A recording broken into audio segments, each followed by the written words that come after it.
Hello viewers, India investing mentor के एक और वीडियो में आपका बहुत बहुत स्वागत है। और आज हम एक क्विक वीडियो बनाने वाले हैं जहां पे हम देखेंगे कि जो एक ईटीएफ होता है किसी इंडेक्स पे बेस्ड, जैसे कि निफ्टी 50 का ईटीएफ है, और उसी इंडेक्स का कोई फंड होता है, तो उन दोनों में मेजर डिफरेंसेस क्या होते हैं। वीडियो को प्रैक्टिकल रखेंगे। हमारा मकसद यहाँ पे थ्योरी जानने का नहीं है। थ्योरी को सिर्फ 1 मिनट में कवर करेंगे, बाकी के 9-10 मिनट हम स्पेंड करेंगे प्रैक्टिकल ट्रेडिंग डिफरेंसेस में, कि जब हम ट्रेड करते हैं इन दोनों चीज़ों को लेके तो उसमें फ़र्क कहाँ पे आता है। और ये जो पर्टिकुलर क्वेरी है, ये एक व्यूअर ने मेरे से पूछी थी, तो मुझे लगा कि ये क्वेरी और लोगों की भी हो सकती है, तो बेटर है एक वीडियो बना दिया जाए इसके ऊपर, ताकि सबको ये क्लैरिटी मिल जाए। इससे पहले आगे बढ़ें, क्लियर कर देता हूँ, कोई बाय सेल रिकमेंडेशन यहाँ नहीं देने वाला हूँ मैं, सिर्फ इन्फॉर्मेशनल पर्पसेस के लिए वीडियो बनाया मैंने। तो सबसे पहला डिफरेंस जो आपको समझना है वो ये समझना है कि आपका जो ईटीएफ होता है या इंडेक्स फंड होता है, अगर सपोज करो मैंने यहाँ एग्जांपल निफ्टी 50 का लिया है, ये निफ्टी 50 इंडेक्स पे बेस्ड है, तो दोनों के दोनों इंस्ट्रूमेंट्स जो हैं, इनमें अगर आप 1-1 लाख रुपए लगाते हो तो वो इवेंचुअली वही कंपनीज जो निफ्टी 50 में होती हैं उनमें वो पैसा इन्वेस्ट हो जाता है। तो उसमें वहाँ पे कोई फर्क नहीं है। दोनों ही केसेस में पैसा आपका जो है वो किस में इन्वेस्ट हो रहा है, निफ्टी 50 की कंपनीज में, और जो उनकी मार्केट वेटेज होती है इंडेक्स में, उसी प्रपोर्शन में वो इन्वेस्ट होता है। तो ईटीएफ और इसमें फ़र्क क्या होता है वो समझते हैं। तो ईटीएफ जो होता है आपका, ये करता है बिहेव स्टॉक की तरह, यानी मैं ये लिख सकता हूँ बिहेव्स एज अ स्टॉक।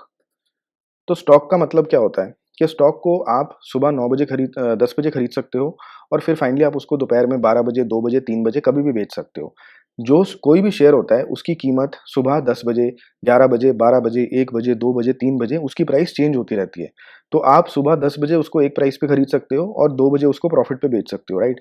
उसी तरह से ये ईटीएफ भी बिहेव करता है।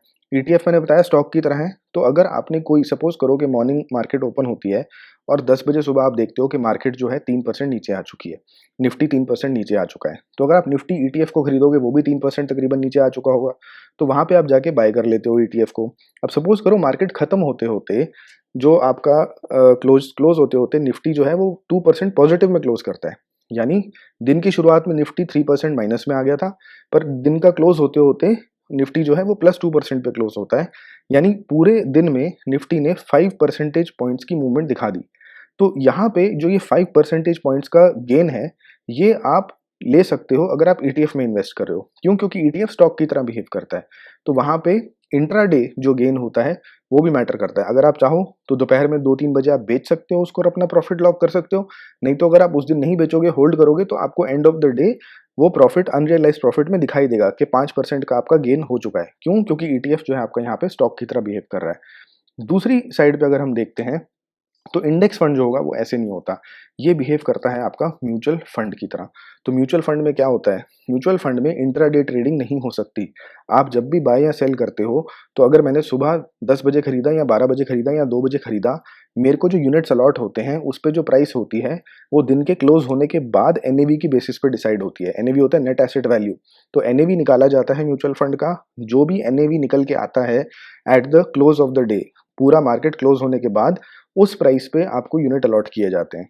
तो अगर आपने सुबह 10 बजे भी म्यूचुअल फंड में इन्वेस्ट कर दिया था और उस वक्त निफ्टी गिरा हुआ था और दिन खत्म होते होते निफ्टी ऊपर चला गया, तो वो जो आपको ईटीएफ में 5% का मैंने एग्जांपल दिया कि गेन आपने लॉक किया है, आपको प्रॉफिट मिला है, वो आपको म्यूचुअल फंड में नहीं मिलने वाला है। क्योंकि म्यूचुअल फंड में जब आप खरीदते हो तो पूरे दिन की सिर्फ एक प्राइस डिटरमिन करी जाती है, जो होती है end of the day price. End of the day की बेसिस पे, एनएवी की बेसिस पे एनएवी निकाला जाता है, जिस प्राइस पे आपको अलॉट किए जाते हैं। तो यहाँ पे ये मेजर डिफरेंस हो जाता है कि ईटीएफ को आप इंट्राडे ट्रेड कर सकते हो, इंट्राडे गेन्स और लॉसेस आप ले सकते हो, बाय सेल उसको इंट्राडे में कर सकते हो। वेरएज़ जो आपका इंडेक्स फंड है वो आपका एक म्यूचुअल फंड की तरह बिहेव कर रहा है। ठीक है?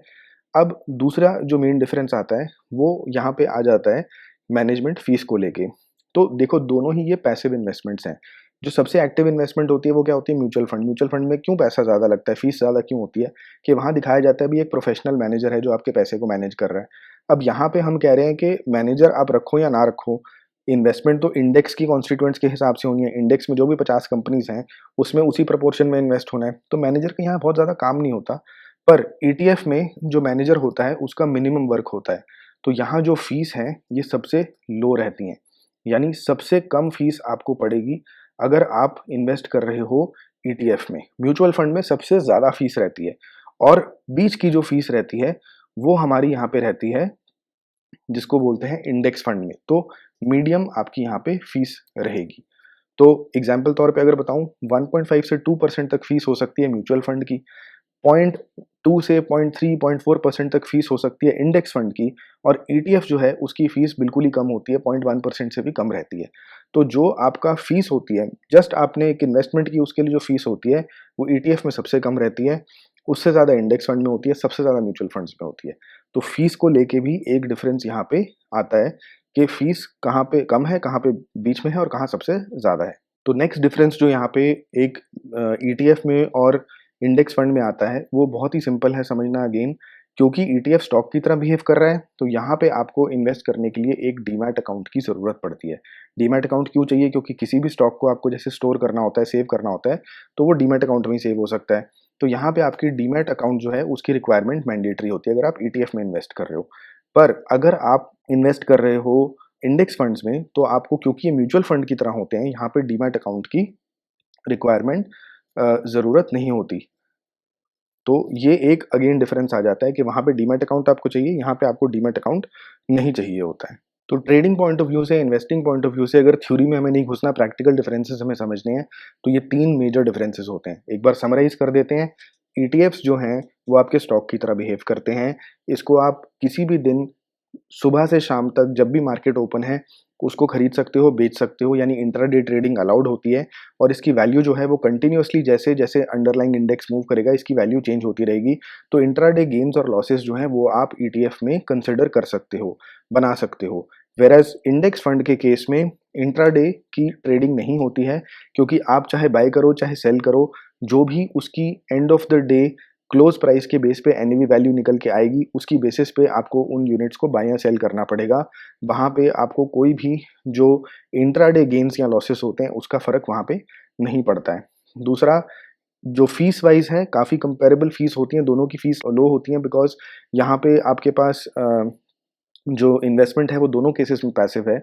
जो फंड मैनेजर बहुत हाई फीस चार्ज करते हैं अपनी एक्सपर्टीज़ के लिए, वो यहाँ वो नहीं कर पाएँगे, क्योंकि दोनों के दोनों जो केसेस हैं, चाहे वो ईटीएफ हो चाहे इंडेक्स फंड हो, वो इंडेक्स में जो भी कॉन्स्टिट्यूएंट्स हैं उन्हीं कंपनीज़ में इन्वेस्ट कर रहा है।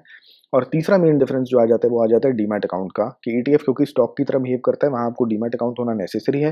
व्हेयरएज़ अगर आप म्यूचुअल फंड्स में इन्वेस्ट करते हो आपको डीमैट अकाउंट की ज़रूरत नहीं पड़ती। उसी तरह से अगर आप इंडेक्स फंड भी एक म्यूचुअल फंड ही होता है, एक टाइप का म्यूचुअल फंड ही रहता है, तो वहाँ पे अगर आप इन्वेस्ट करते हो आपको वहाँ पे भी डीमैट अकाउंट की ज़रूरत नहीं रहती है। तो ये मेजर डिफरेंसेस होते हैं दोनों के बीच में। बहुत क्विक सा वीडियो था, अगर फिर भी कोई क्वेरीज या डाउट्स रह जाएँ तो प्लीज़ कमेंट्स में लिख देना, मैं उन्हें आंसर कर दूँगा। और आपके वक्त के लिए बहुत बहुत धन्यवाद। Thank you.